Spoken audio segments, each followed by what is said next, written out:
Screw it, let's make some content. Here's what's on the agenda for today.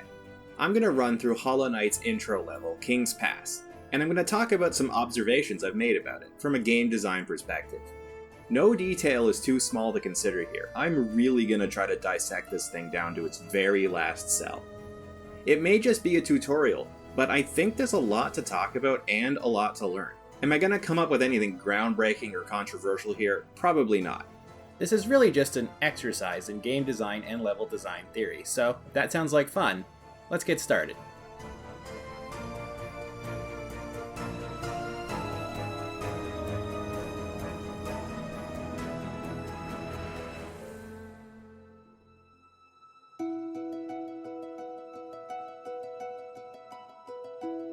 So we're going to start at a sort of surface level read by following the critical path before we start looking at the technically optional content.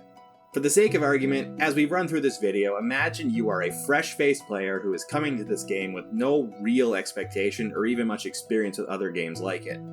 What are you guaranteed to encounter?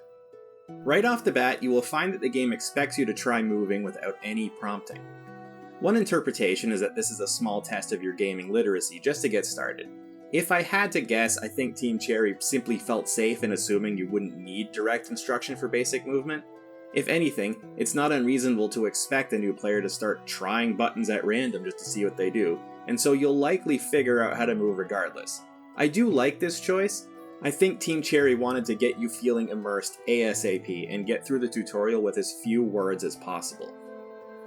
So, you move forward and hit your first obstacle, a sealed door, which is breakable, as indicated by the cracked texture. This is here to teach you how to attack. Maybe you've tried the controls a little already, but if you hesitate for a moment too long, a text prompt will appear after a brief moment to help get you going. I think it's noteworthy that the game teaches attacking before any other mechanic. Hollow Knight is a really combat-focused game, so it stands to reason that attacking is a thing you want to get out of the way immediately. This barrier is followed by two more like it, followed by a simple enemy, a crawlid. This is a fairly by-the-book technique of halting a player's progress until they understand the mechanic in a safe setting, then providing a small test to prove mastery. Upon death, the crawlid will drop some geo. At this point, it's not explicitly stated that this is the game's currency, but the little jingly change sound effect gives that impression. Even if you don't know what it is, you can still see that it at least makes a number go up, and that's gotta be good. The gatekeeping strategy is employed again right away with this little trench here, teaching you to jump. The following room tests your understanding of jumping by offering a number of differently shaped platforms all placed at different heights. This room provides a safe area to experiment, to see how the jump feels and get a sense of what sort of distances you can clear. As this is the first vertical space that you can explore, you may also realize that there's no fall damage in this game, hinted at from the dramatic drop from the intro. The only viable way forward is up and to the left, so you head that way, and you will find a cheeky falling stalactite. Again, this is a useful teaching moment, letting the player know that the environment can be hazardous. You might end up getting hurt by this little surprise, which beautifully sets up the next tutorial. Here, you have a chance to learn about interacting, and doing so will explicitly tell you about the healing mechanic and how soul works. It's possible you may have noticed the soul vessel on the HUD filling up as you struck the crawlids, and this will explain it plainly. But it is also possible that you didn't actually try to fight the enemies and opted to avoid them. And so this is another chance to make sure that you know striking enemies replenishes soul, which is a vital piece of information. On the flip side, there is a separate, more subtle lesson happening at the same time. For the most part, interacting is optional.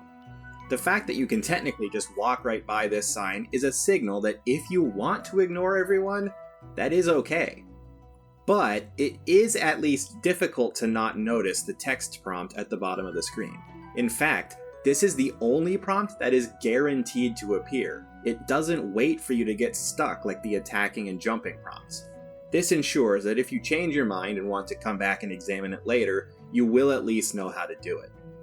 At this point, you have now learned all the basics of the knight's moveset, and so you are pitted against a proper challenge, a Vengefly.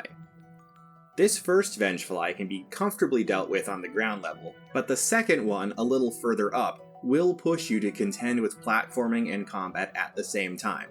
Something this game is going to ask you to do a lot. At this point, I'd like to talk about taking damage. There are a few opportunities to get hurt along this path, and if/when that happens, a prompt will appear reminding you to focus your soul to heal. This prompt actually continues to appear for a little while into the game. The reason for this, beyond it being a helpful reminder, is insurance. Once again, in case you choose to ignore the sign that tells you about healing, it's still very important you understand how healing works, as it is the most complex mechanic you're expected to know. So there's a lot of helpful redundancy. Another aspect of damage that's worth noting is the very dramatic visual effect. When you really look at it, it's almost comical how big the effect is compared to the size of the knight. But this isn't just flashy for its own sake. In this game, you have precious few hit points, even in the endgame, and so this visual effect communicates that getting hurt is a big deal.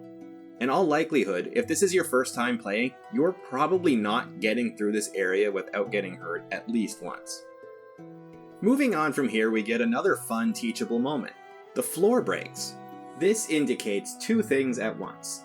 First, it speaks to a sense of decay and ruin to subtly tell you what you can expect the rest of the world to be like.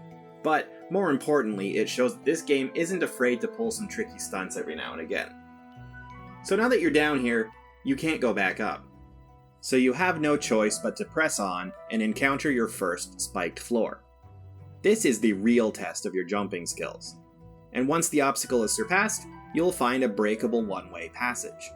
The fact that the other side of the wall is clearly visible, and that it's really the only way forward, helps you intuitively understand that the wooden beam is breakable, and that you are meant to progress through here. Throughout the rest of the game, you will encounter many of these breakable walls, supported by the same type of wooden structure. And every time, it's in a situation that indicates you're returning to the main path from a detour. And now, you've reached the end of King's Pass, where you will find a cryptic lore tablet and a big, impressive, clearly breakable door. So let's do a quick rundown of what we've learned. This is the list of concepts that you as the player are guaranteed to understand before you head out into the world beyond this door, with the possible exception of don't get hurt. If this is all you take away from the tutorial, then you're technically fully prepared for any challenge that Hallownest is going to throw at you. But this was just the surface level. We definitely skipped over a few things. So, let's go back and take another look. So back at the start, it's worth considering, how do we know we're supposed to go right? Well, first of all, the knight is facing right. Even in the animated cutscene, the knight maintains a consistent facing direction, progressing towards the right of the screen in every shot. Continuing that way simply feels natural. This is something that's hard to notice when it's done well, but when screen direction gets messed up, you can definitely tell something is off. Imagine if the cutscene plays as normal but the game starts flipped. It feels really weird, right? In addition to this, the composition of the scene creates a natural slope towards the right, on account of these large shapes that take up some of the space on the left side. This will naturally draw your eye towards the more open and vaguely more inviting area. Strong composition is extremely important in helping players navigate environments, and Team Cherry knows this very well. But, crucially, there is nothing actually stopping you from moving left if you feel like it. And if you do, you will find a little secret room. There's no way to go forward here, at least until you find the Mantis Claw later on, but this is merely the first of many secret nooks that you will find throughout your adventure. This is the game's first optional lesson, and it's a big one. Explore. There is stuff to find around almost every corner. Next, let's have another look at the Crawlid. Crawlids are completely non-aggressive enemies and are quite easily dispatched. It makes perfect sense to have the first enemy you encounter pose only a small threat, but critically, it does not die in one hit, and the constant forward movement is a great opportunity to teach the player about recoil and the timing of the knight's nail strikes. Even if you don't fully internalize it right away, you will realize that button spamming does not work. Attacking has a certain feel, there is a particular rhythm to the knight's attack, and this rhythm is something that you are eventually really going to have to intuit. I don't think any of this is incidental, because if you are ever going to have any hope of fighting this guy, then you are going to need all the preparation you can get. The foreshadowing of the epic battles you're going to endure really does start with this unassuming little critter. Now, if you didn't notice the secret in the first room, you'll probably see this one. I mean, it's not really quite a secret, but it does a good job of indicating that you don't need to be hyper vigilant and scrutinize every single wall to find interesting rewards. This reinforces the notion that there is a lot of stuff to find. It's also worth mentioning that attacking is the only means of interacting with the world that you would have learned so far, so it's natural to try striking at geodeposits when you find them, which is the intended lesson. Next, another point to think about is why Team Cherry felt that the soul mechanic needed a more direct explanation. The game could have stopped you and shown you similar text about attacking and jumping, but that seems a bit like overkill, doesn't it? So why do we have to do it here? You can see a pattern in how the mechanics of the game are communicated. The level of explanation warranted corresponds to the uniqueness of the mechanic in question. Almost every game has some kind of movement. It's a concept so ubiquitous that explaining it could almost be considered condescending. Attacking and jumping aren't in every game, but they're still very common, so it's reasonable to expect players to be able to figure that out on their own. Now, while there are other games that have somewhat similar systems, Soul can be considered unique to Hollow Knight. Some players will be able to put 2 and 2 together and figure out how it works without needing a text-based tutorial, but it's not reasonable to ask that of all players. So, the fourth wall gets leaned on a little, but it's well worth it to keep players from having a potentially frustrating experience, wondering why they can only heal sometimes but not other times. Moving along, the next secret room is not quite as well hidden as the first. It is behind an obvious breakable door, exactly like the ones you had to smash through earlier. This lets you know that some secret rooms are hidden behind walls. This one's just much more noticeable than most of the others you'll encounter. Now here's something worth pointing out about the Vengeflies. It's that they, well, fly. This genuinely makes them much more threatening than the Crawlids, but if increasing the challenge was all that mattered, there are other enemies that would have gotten that job done. The reason that there needs to be a flying enemy is it's a chance to learn about directional attacks. You're likely going to be jumping and attacking at the same time to deal with these enemies, and that means you may end up moving the control stick in such a way that causes you to strike up or down. Attacking downward in particular is an extremely important and useful skill because it enables you to perform a bounce strike or a pogo. So it's critical that the opportunity to learn it is given to you as early as possible. But if it's so important, why shouldn't the game just tell you about it? Keep that question in mind. Next, while it's not exactly hidden and it's very unlikely that you will miss it, there is a side chamber here containing a lifeblood cocoon. And this is where things start getting really interesting. The cocoon is visually striking as the most colorful thing in the game so far, and it has some movement which indicates it's not just part of the background. It's possible you may not think to try attacking it, but if you do, you will be rewarded with some lifeblood masks. This is the first instance where taking a small detour will reward you with something other than Geo. What's interesting about this is that the game has been fairly forthright with you about teaching mechanics so far, but at this point, the training wheels have already come off and you probably haven't even realized it.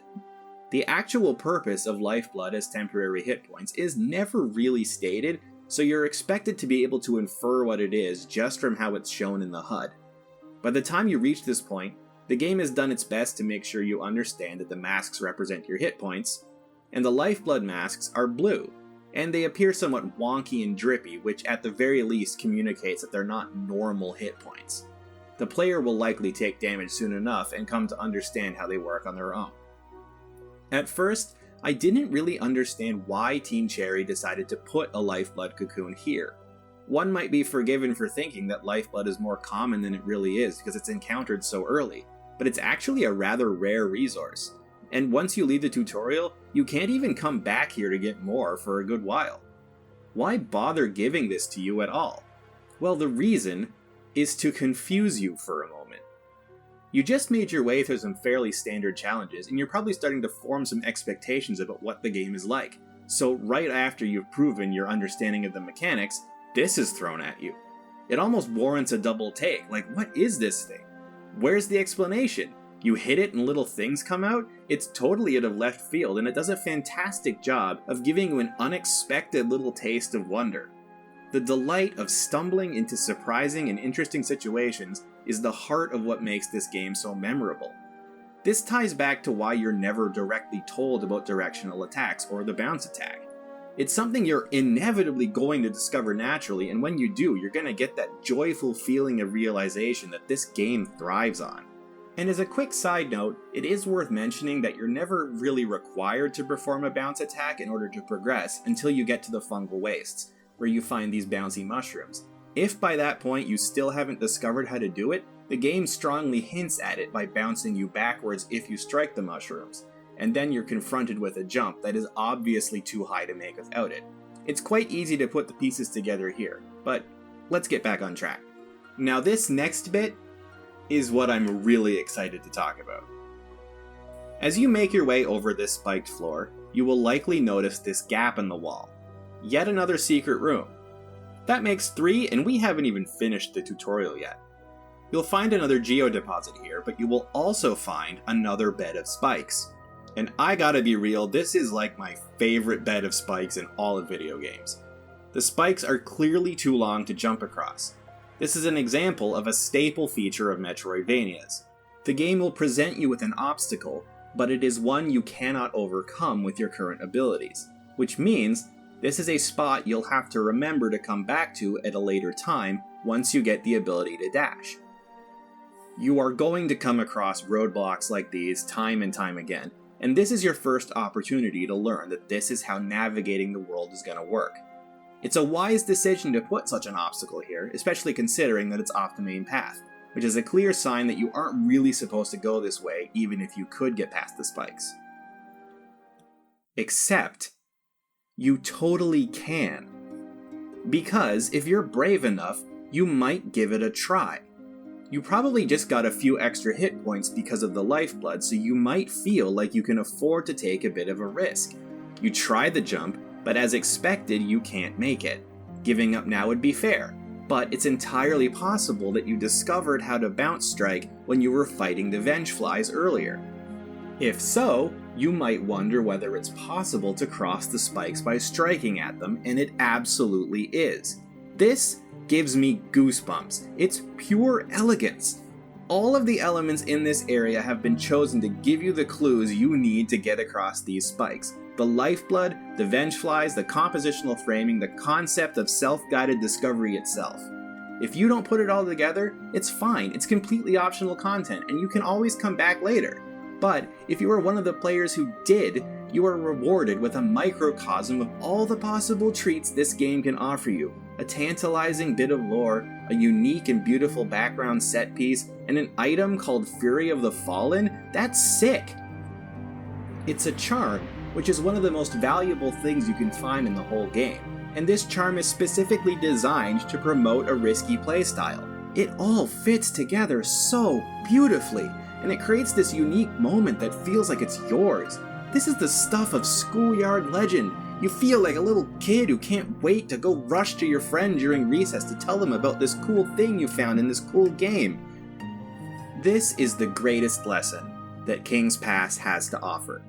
You will never be forced to, per se, but if you are willing to plunge into the unknown, to throw yourself at a boss who seems unbeatable and to see a challenge and say, yeah, let's give it a go.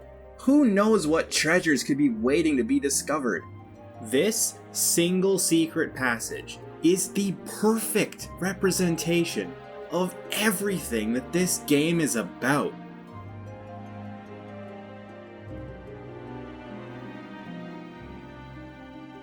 So, you find yourself at the door once again. We still know all of the guaranteed information we learned on our first run-through of the area, but now we also know any number of things from a list of potential lessons.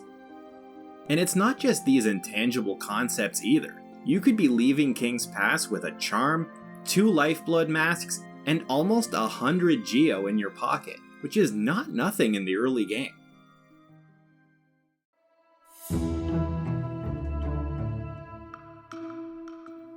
So before we conclude, there are a couple more little things I'd like to give some honorable mention to.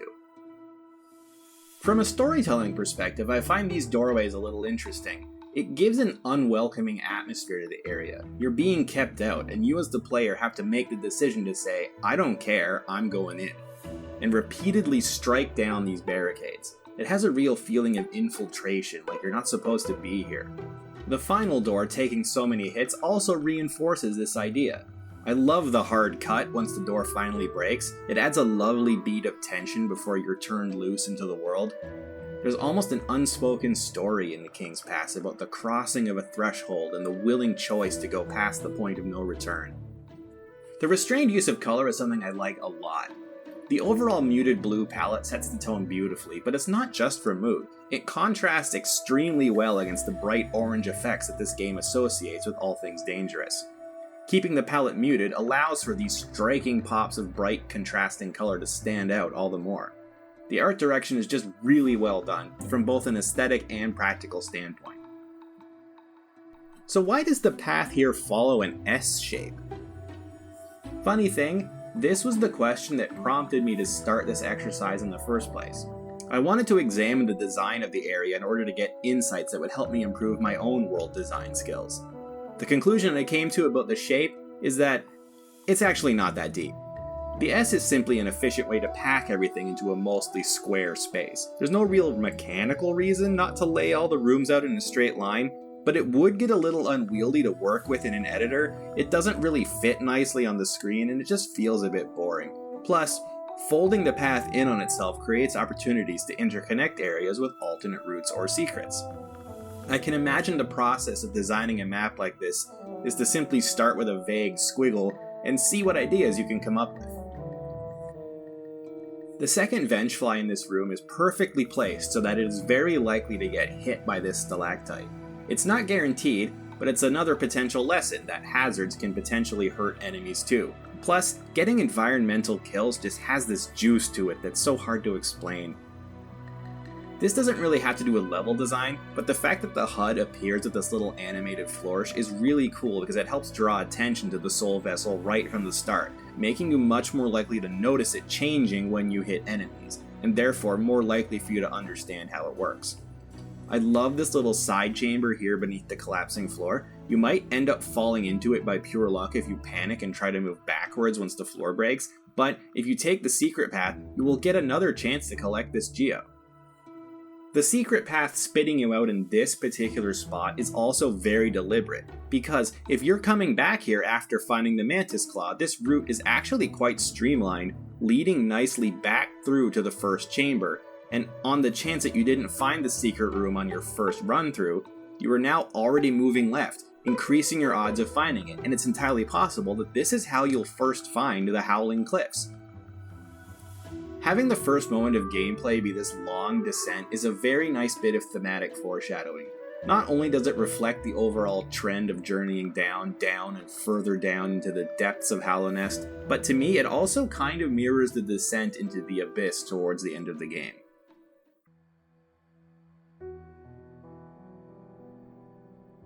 There's a well-established bit of game design wisdom that you should design your first level last. The idea is that it's hard to really know how to put your game's best foot forward for a first impression until your whole game is already built and functional. I have no doubt that Team Cherry followed this principle when designing King's Pass. I haven't made any attempt to examine other sections of Hallownest quite as closely, but I would guess you won't find any other area with the same density of highly curated design choices.